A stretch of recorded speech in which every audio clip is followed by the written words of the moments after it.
지난주에 제가 지갑을 잃어버린 적이 있었어요. 저의 지갑의 색은 짙은 갈색이거든요. 거의 검정색에 가까운 지갑인데 그 안에 뭐 카드도 있고 신분증도 아이디 카드도 있고 막 그래서 지갑 잃어버리면 다 새롭게 발급하려면 참으로 번거롭고 힘든 일이잖아요. 시간도 없고. 그러니까 지갑이 아침에 그 지갑을 챙겨 나가려고 하는데 없어갖고 몇 번을 들락날락하면서 차에 있나 차도 다 이렇게 안에도 살펴보고 또 제 방도 다 살펴보고 또 부엌 근처 식탁 위에 놨던가 막 살펴보고 몇 번 한 3번 정도 왔다 갔다 해내서 못 찾았어요.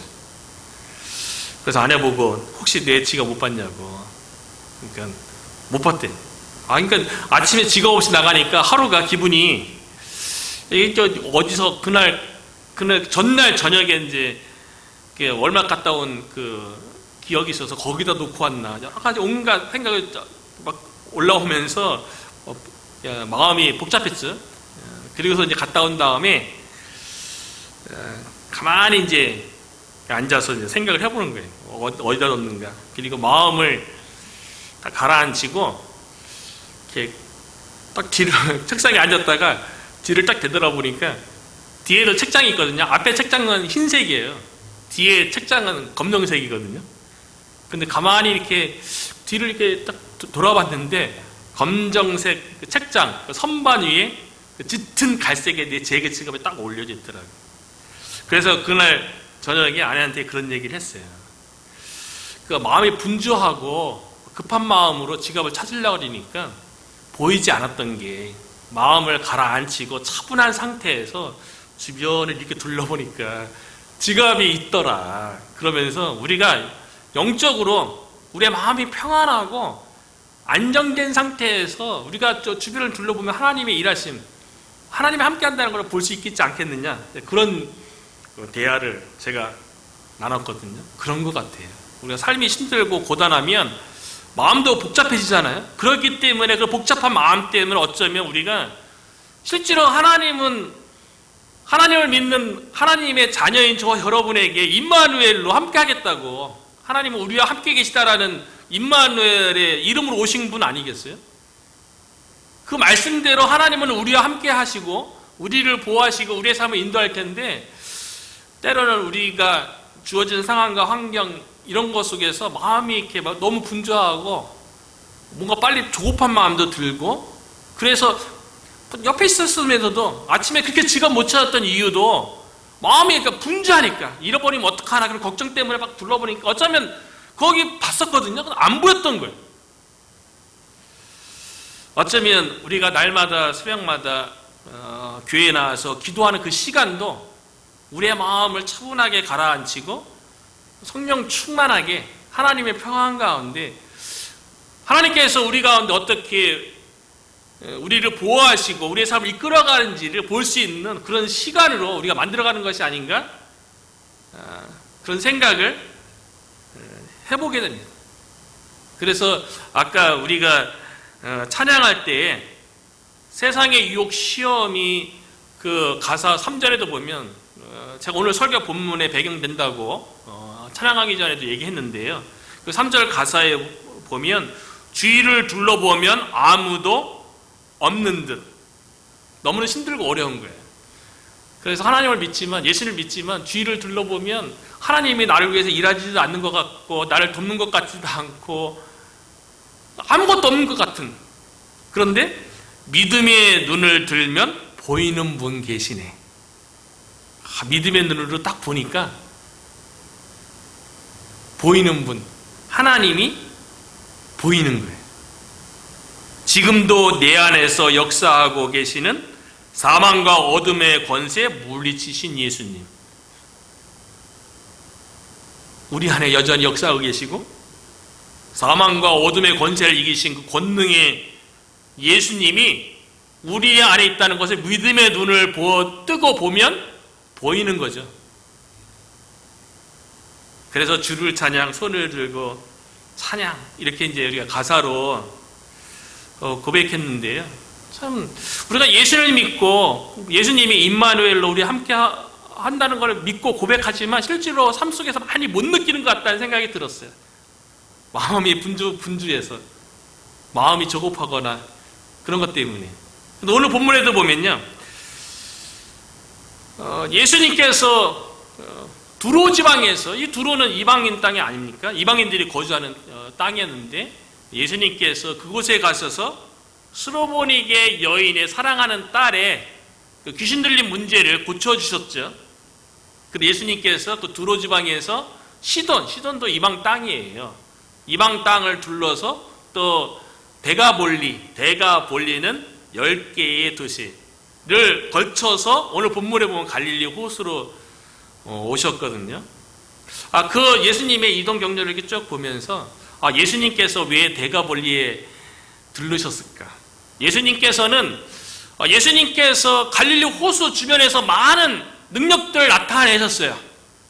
많은 말씀도 나눠주셨고 많은 기적을 베푼 곳이 갈릴리 호수 주변이에요. 특별히 예수님께서 두로와 시돈 지방 그 이방 땅 지나서 대가볼리에 들렸다는 게 특별한 의미가 있었던 것 같아요. 왜냐하면 예수님께서 마가복음 5장에 보면 거라사 지방에서 군대 귀신 들린 한 청년을 고쳐주셨거든요. 그런데 그 청년이 예수님의 은혜를 받고 보니까 자신도 예수님 따르고 싶었는데 예수님이 허락지 아니하시죠. 그리고 고향 집으로 돌아가라. 그 은혜를 이제 집안 사람들과 나누라. 그렇게 얘기하죠. 그런데 그 청년이 집에 돌아가서 한 일이 무엇이냐면 대가볼리에 가서 예수님이 하신 일을 전했다는 거예요. 대가볼리에. 그러니까 거라사 광인이 복음서에서는 최초의 전도자로 예수님이 하신 그 큰 일에 대해서 전도한 지역이 대가볼리 지역이에요. 아무래도 예수님께서는 그렇죠. 많은 예수님의 기적과 능력 행한 걸 보고 예수를 믿는 사람들이 있어요. 근데 그걸 끝나는 것이 아니라 믿음이라는 것은 한 번 은혜 체험 크게 했다고 해서 그 믿음이 유지되는 게 아니라 계속 끊임없이 누군가가 돌봐줘야 되고 그 믿음이 늘 예수님과의 관계 속에서 믿음이 견고해지고 성장하는 거지 한 번 은혜 체험했다고 그게 끝까지 가는 게 아니잖아요. 그래서 아무래도 예수님께서 대가볼리에 있는 많은 예수님을 믿는 그 거라사 광인이 전도한 그 지역 사람들을 돌보기 위해서 그 지역을 거쳐서 주로 사역했던 갈릴리 호수에 와서 이전에 예수를 믿었던 사람들을 돌보기 위해서 갈릴리 호수로 다시 오늘 본문에 보면 온 걸로 기록되어져 있죠. 예수님이 갈릴리 호수 주변에서 많은 기적과 능력을 행했기 때문에 예수님이 오셨다는 소식을 듣고 많은 사람들이 몰려들었어요. 언제나 그랬던 것처럼요.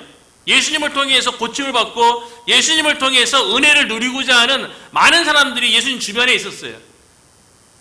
그들 중에 누가 있었냐면 사람들이 귀 먹고 말 더듬는 자를 데리고 예수께 와서 안수해서 고쳐주기를 강구했어요. 32절에 그렇게 기록되어 있죠. 참 주변에 나의 아픔과 나의 고통에 대해서 누군가가 공감해주고 도우려고 하는 사람이 있었다는 게 참 큰 축복이라는 게 참 귀먹고 말 더듬는 자 그의 삶이 얼마나 힘들었겠어요. 귀 먹었다는 거는 귀머거리라는 뜻 아니겠어요? 듣지 못하면 말하지 못하잖아요. 제가 살았던 그 시골에도 귀 먹고 말을 잘 원울하게 하는 실제로 저희 동네에 있었거든요. 어르신이 있었어요. 근데 아저씨인데 말을 하는 게 이렇게 언어가 약간 좀 웅얼웅얼하는 말로 해요. 그러니까 언어가 안 나와요. 듣지 못하시는 분이거든요. 농사하시는 분이셨는데 저희 동네에 이제 사셨는데 결혼도 하셨어요. 자녀들도 있었어요. 근데 말을 하는데 이게 약간 좀 언어가 잘 안 되죠. 듣지 못한 말, 귀머거리가 벙어리잖아요. 그러니까 이제 주변에서 많은 손해를 보죠. 무시도 있고. 저도 뭐 그 당시에는 뭐 어린애들도 약간 무시하고 그랬던 것 같아요. 저도 뭐 예수 믿고 그러지 않았던 그 중학생 시절이었기 때문에 주변에서 그랬던 것 같아요. 삶이 얼마나 고단하고 힘들었을까. 그런데 사람들이, 그 오늘 본문에 있는 그 귀먹고 말 더듬는 사람은 주변에 이 사람이 귀먹고 듣지 못하고 말을 잘 못하기 때문에 얼마나 고통스럽고 얼마나 힘든가, 그거를 공감한 거예요. 공감이 대단한 능력이에요. 누군가 힘들어하는데 그 힘들어하는 거를 함께 하지 못하는 것만큼 참 비극은 없죠. 누군가 아픔을 함께 나눈다는 것만큼 선하고 아름다운 일이 없는 것 같은데, 사람들이 예수님이 오셨다는 것, 많은 사람들, 이 사람들은 볼 수 있고 들을 수 있는 사람 아니에요? 예수님의 사역에 대해서, 예수의 말씀에 대해서 들었고 본 사람들이에요. 그 사람들이 귀먹고 말 더듬는 그 사람의 고통에 공감을 해서 그 사람을 데리고 예수님께 나온 거예요. 참 누군가 공감을 하고 도우려고 하는 이 사람들처럼, 참 누군가를 도우려면 먼저 그 사람의 고통과 아픔에 대해서 공감해 줄 수 있는 마음이 우리에게 필요한 것이 아닌가, 그런 생각을 하게 돼요. 그래서 사람들이 귀먹고 말 더듬는 사람을 데리고 예수님으로부터 고침받기를 원하는, 그래서 안수해서 낫게달라고 강구하죠. 강구해요. 그것도 간절히 요구해요. 이 사람들이, 그러니까 그 사람에 대해서 얼마나 이웃으로서 참 따뜻한 이웃이고 참 아름다운 마음을 가진 사람들이죠. 그런데 예수님께서 귀먹고 말 더듬는 이 사람을 고치는데요. 이전에 예수님께서 고치시는 사역을 감당했을 때 하는 방법과 좀 다른 것 같아요. 이전에 예수님께서 수로보니게 여인의 그 귀신 들린 딸을 고칠 적에 어떻게 고쳤습니까? 말씀으로 고쳤어요. 자녀의 떡을 취하여 개들에게 던짐이 마땅치 아니라, 그러니까 그 수로보니게 여인이 뭐라고 합니까? 개들도 주인의 상에서 떨어지는 부스러기를 먹나이다 라고 여전히 예수님에 대해서 존경과 그 말씀, 예수님에 대한 그 순종의 마음의 태도를 보였잖아요. 그러니까 예수님께서 뭐라고 얘기하냐면, 이 말을 하였으니 주여 올소이다마는, 개들도 주인의 상에서 떨어지는 부스러기를 먹나이다, 이 말을 하였으니 예수님께서 말씀으로 그 자리에서 귀신 들린 딸의 문제를 고치는데 말씀으로 고쳐주셨어요. 돌아가라, 귀신이 내 딸에게서 나갔느니라. 예수님의 입으로 나오는 그 말씀으로 귀신 들린 딸 아이의 문제를 고쳐서 말씀으로 고친 거예요. 말씀으로. 예수님의 말씀이 능력인 거죠. 복음이 능력인 것처럼 예수님의 말씀이 능력인 거예요. 예수님의 말씀으로 어린 딸의 귀신 들린 문제를 고쳐주셨어요. 그리고 그 전에는 야이로의 딸 같은 경우는 12살 먹은 그 어린 딸이 죽어있는 그 상태에서 예수님께서 어떻게 살렸습니까? 어떤 방법으로 살렸습니까? 달리다굼, 아람어 아니겠어요? 아람어로 달리다굼 해석하면 소녀야 일어나라. 말씀으로 죽은 딸을 살렸어요. 말씀으로 귀신도 쫓았고, 비록 그 자리에 없었지만 예수님의 말씀은 시간과 공간을 초월하니까 집에 있었던 어린 딸을 고친 거고요. 예수님께서 말씀으로, 달리다굼이라는 그 말씀으로 야이로의 딸을 살렸어요. 그런데 오늘 본문에 있는 귀 먹고 말 더듬는 자를 예수님께서 고쳐주시는데요. 말씀으로 고쳐주시기 전에 뭔가 특이한 행동을 하시는 거예요. 왜 그랬을까? 계속 이렇게 묵상하는 가운데 귀 먹고 말 못하는 자예요. 로마서 10장 10절에 의하면 믿음은 들음에서 나고 들음은 그리스도의 말씀으로 말미암았느니라. 들어야지 믿음이 생기는 거 아니겠어요? 그런데 귀 먹고 말 더듬는 사람은요, 듣지를 못하면 믿음이 생기지 않죠. 우리들도 마찬가지 아닙니까? 성경을 읽고 아무리 설교를 듣는다 할지라도 영적인 귀가 열려서 하나님의 말씀에 대해서 깨달아지고 우리의 마음에 들려와야지 그 말씀이 우리로 하여금 믿음이 자라게 하고 견고하게 하는 것이 귀로만 들리지 않으면 믿음이 안 생기는 거죠. 근데 이 사람은 귀 먹고 말 더듬는 자기 때문에 듣지 못하는 사람이기 때문에 예수님이 누군지 아무리 세리와 죄인이라 할지라도 세리가 예수님으로 인해서 여러 세리들이 구원도 받고 마태 같은 경우는 레위 같은 경우는 예수님의 제자까지 됐잖아요. 아무리 죄인이라 할지라도 예수님에 대한 오고 가는 소식 듣는 가운데 믿음이 생겨갖고 예수님을 따르는 은혜도 있는데 귀 먹으면 예수님에 대해서 들어야지 예수님이 하나님의 아들 메시아라는 걸 깨닫죠. 그래서 예수님께서 이 귀 먹고 말 더듬는 자를 고치는데요. 어떻게 고치냐면 33절에 보니까요. 예수께서 그 사람을 따로 데리고 무리를 떠나사 예수께서 그 사람을 따로 데리고 무리를 떠나사 그 사람 귀 먹고 말 더듬는 자 주변에 따뜻한 사람이 있어서 예수님께 나왔지만 예수님께 나오기 전까지 자신의 장애로 인해서 어떤 많은 무시와 삶에 여러 가지 고통을 겪었겠죠. 힘든 삶을 살아왔겠죠. 그 사람이 예수님에게만 집중할 수 있도록 예수님께서 그 사람만 데리고 다른 한 장소로 갔다는 거예요. 이 사람이 고침받는 데 있어서 가장 중요한 거는요, 이 사람이 예수님만 바라보는 거예요. 많은 사람 속에서 한 사람으로 있는 것이 아니라 예수님에 의해서 따로 예수님과 단둘이 있는, 그래서 이 사람이 예수님만 바라볼 수 있는, 예수님께만 집중할 수 있는 그런 시간이 필요한 거죠.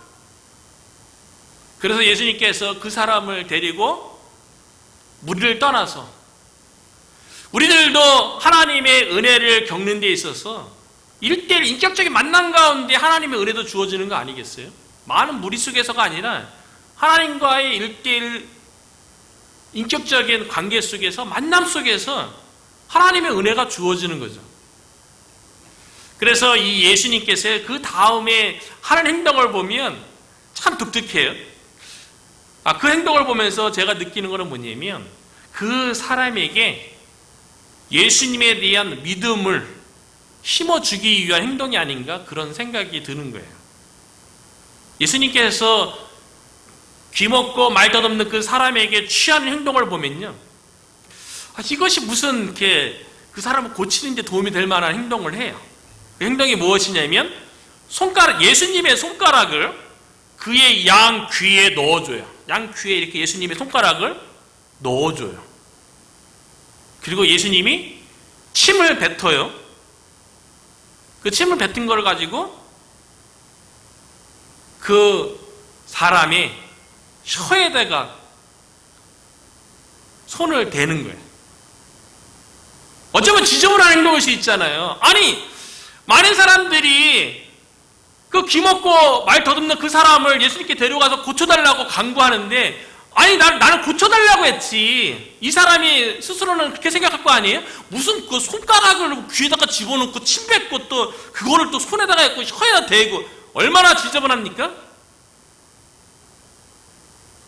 이 행위를 통해서 예수님에 대해서 듣지 못했지만 예수님이 행하시는 그 행위를 통해서 그 사람이 예수님에 대한 믿음과 순종을 보기를 원하셨던 거죠.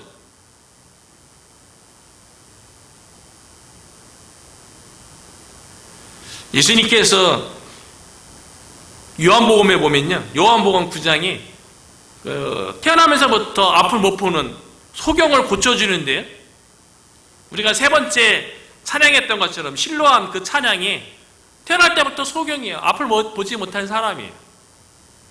그 사람을 고칠 때 예수님께서 어떻게 고쳤습니까? 땅에다가 침을 뱉은 다음에 침을 이게 그 흙에다가 이게 짓이긴 다음에 짓이긴 그 흙을 눈에다가 이렇게 바른 다음에 그 날 때부터 소경된 그 사람에게 실로암 못에 가서 씻고 와라. 그것도 똑같은 거 아닙니까? 그 사람에게 아니 무슨 침을 뱉어갖고 진흙을 이겨가 눈에 바른 다음에 실로암 못에 가서 씻으라고 그러면 보게 될 거라고 똑같죠? 날 때부터 소경된 그 사람에게 예수님께서 믿음과 순종을 요구하는 거죠. 날 때부터 소경된 자도 예수님의 행위에 대해서 다 믿음으로 바라보고 순종해서 결국 실로암 못에 가서 씻었더니 어떻게 했습니까? 순종했더니 보게 됐어요. 육신의 눈만 보게 된 것이 아니고 영적인 눈도 뜨게 돼갖고 바리새인과 대화 가운데 내가 하나님의 아들 메시아를 만났다 라고 그 날 때부터 소경된 자가 그렇게 고백하거든요. 육신의 눈도 뜨고 영적인 눈도 뜨게 된 거죠. 오늘 본문에 있는 귀 먹고 말 더듬는 자도 예수님께서 손가락을 귀에 집어넣고 침 뱉은 다음에 그거를 손에 찍어갖고 혀에 대는 그 행위를 통해서 이 사람 뭐 하는 건가 그렇게 생각할 수도 있는 거 아니겠어요? 어쩌면 지저분하다고 느낄 수도 있는 거죠. 그런데 믿음으로 반응하는 거예요. 뛰쳐나가지 않는 거예요. 그 사람이 순종의 모습을 보이는 거예요. 그런데 예수님께서 고쳐주시는데 귀 먹고 말 듣는 사람들을 데리고 온 사람도 공감의 마음, 고통에 대해서 느끼는 마음을 가지고 온 것처럼 그래야지 돕죠. 예수님도 그 사람을 고치는 데 있어서 고쳐주는 이유는요, 사랑의 마음, 그 사람이 당하는 고통에 대해서 불쌍히 여기는 마음 때문에 고쳐주는 거예요. 그래서 34절에 보면 하늘을 우러러 탄식하시며, 이 사람이 예수님의 그 마음, 그 불쌍히 여기는 마음, 탄식, 얼마나 고통과 힘든 세월을 살아왔을까. 깊은 한숨 가운데 한탄하는, 그래서 그 영혼에 대해서 그 귀 먹고 말 더듬는 그 여태껏 살아온 그 삶의 그 굴곡과 어려움에 대해서 공감하면서 그게 불쌍히 여기는 마음이죠. 결국 사랑의 마음이죠. 그리고 그에게 예수님께서 말씀을 하십니다. 에바다! 아람어예요. 열리라! 에바다! 라고 외치니까 35절에 보니까요, 그의 귀가 열리고 혀가 맺힌 것이 곧 풀려 말이 분명하여 졌더라. 귀가 열려서요, 듣게 되었고요, 혀가 열려서 분명하게 말하게 되었다는 거예요. 그 사람에게 에바다의 은혜가 임한 거예요. 그 광경을 보고 사람들이 말하기를 37절에 보니까 사람들이 심히 놀라 이르되 그가 모든 것을 잘 하였도다. 그가 모든 것을, 그가 누굽니까? 예수님이 모든 것을 잘 하였도다. 예수님은 못 듣는 사람도 듣게 하고 말 못하는 사람도 말하게 한다 하니라. 예수님은 에바다! 열리라! 그 말씀으로 귀 먹고 말 듣는 사람을 고치신 그 예수님은 어떤 분이라고요? 못 듣는 사람도 듣게 하고 말 못하는 사람도 말하게 하시는 분이 바로 예수님이라는 거예요. 저와 여러분에게도 예수님이 에바다! 라고 외쳤던 것처럼 그 에바다의 은혜가 저 여러분에게도 있기를 원하는데요. 예수님이 보게 하고 예수님이 듣게 하고 예수님이 우리의 입술을 열어서 말하게 하시는 분이라는 거죠. 그래서 첫 번째 우리 가운데 에바다의 은혜가 임했으면 좋겠는데 그 첫 번째 에바다의 은혜는 뭐냐면 우리가 하나님의 음성을 듣는 귀가 열리는 은혜가 있기를 바랍니다. 예수님은 에바다의 은혜를 주시는 분이에요. 그 에바다의 은혜가 저 여러분에게 있기를 원하는데 그 첫 번째는 우리가 하나님의 음성을 듣는 우리의 귀가 열리는 은혜가 있기를 바란다는 거예요. 요한복음 10장 27절에 예수님께서 분명히 말씀하셨어요. 내 양은 내 음성을 들으며. 우리가 예수님의 양 아닙니까? 우리가 예수님을 믿고 하나님의 자녀가 된 거 아니겠어요? 그렇다면 우리 가운데 하나님의 음성을 들을 수 있어야죠. 우리의 귀가 열려야죠.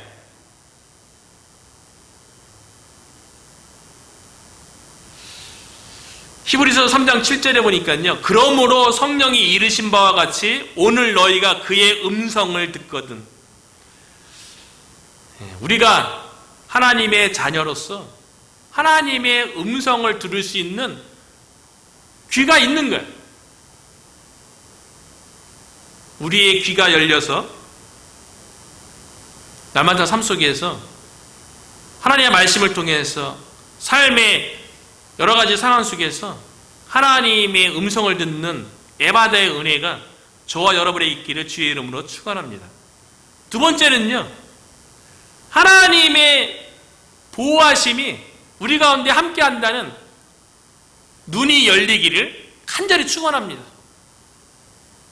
날 때부터 소경자도 예수님에 의해서 눈도 뜨고 영적인 눈도 떴잖아요. 우리가 영적인 눈을 뜨고 믿음의 눈을 뜨고 본다면 우리 주변에서 하나님께서 일하고 계시고 보호하시고 돕고 있는 그 손길을 아마 우리가 보게 될 거예요. 열왕기하 6장에 보면 아람 군대가 이스라엘로 쳐들어왔어요. 엘리사 선지를 이렇게 애웠던 그 상황 가운데요. 육신의 눈으로 보이는 것은 아람 군대, 수많은 아람 군대가 공격하고 뒤를 둘러싼 그 광경이 보이는 거예요. 아, 이제 끝났구나. 절망이죠. 보이는 것은 절망이에요. 그런데 엘리사 선지자가 기도했을 때요. 그 엘리사 선지자의 사화 안에 눈을 열어줬어요. 눈이 열렸어요. 영적인 눈이 열려서 보니까 열왕기하 6장 17절에 보니까요. 기도하여 이르되 여호와여 원하건대 그의 눈을 열어서 보게 하옵소서 하니 여호와께서 그 청년의 눈을 여심해 그가 보니 불말과 불병과가 산에 가득하여 엘리사를 둘렀더라. 육신의 눈으로는 보이지 않았었는데 영적인 눈을 딱 뜨고 보니까요. 하나님께서 보내신 불말과 불병거가 엘리사를 둘러싸고 있는, 보호하고 있는 것을 본 거예요. 우리가 하나님의 자녀 아닙니까? 서두에도 있겠던 것처럼 임마누엘의 축복이 우리 가운데 있잖아요. 하나님이 함께 하시잖아요. 우리의 믿음의 눈이 열려서 하나님이 우리를 보호하고 계시고 우리를 돕고 계시고 우리의 삶을 인도하고 계시는 것을 볼 수 있는 에바다의 은혜가 있기를 간절히 축원합니다. 마지막으로 세 번째는 우리의 입술이 열려서 하나님의 구원을 담대하게 말할 수 있는 은혜가 있기를 바라는데, 구원받은 하나님의 백성에게요, 하나님께서 우리의 입술에 할 말을 허락하신대요. 무엇을 말해야 될지, 어떻게 말해야 될지 모를 때 하나님께서 우리의 입술을 열어서 할 말을 두셨대요. 특별히 힘들고 어려운 상황 속에서요. 그래서 누가복음 12장 11절과 12절에 보니까요, 사람들이 너희를 회당이나 위정자나 권세 있는 자 앞에 끌고 가거든 어떻게 대답하며 무엇으로 대답할까 혹은 무엇을 말할까 염려하지 말라. 마땅히 할 말을 성령이 곧 그때에 너희에게 가르치시리라. 우리 안에 이미 거룩한 성령이 내주하고 있는 거 아니겠어요? 성령님께서요, 우리가 힘들고 어려운 상황 속에서 우리의 입술을 열어서 할 말을 두셨대. 그리고 사도행전에 보면 오순절 성령 강림 사건 이후에 교회 핍박이 시작되잖아요. 그래서 예수님의 제자들이 사내들인 공회에 잡혀가고 예수의 이름으로 말하지도 말고 가르치지도 말고 예수의 도를 전하지도 말라. 그렇게 핍박받고 박해받는 그 상황 가운데 제자들이 성령 충만하니까 원래 학문이 없었던 또 베드로가 그 공회 앞에서 그 위압적인 분위기 속에서 예수의 복음에 대해서 아주 논리적으로 아주 잘 대변하는 베드로의 입에 할 말을 성령님께서 두신 것이죠.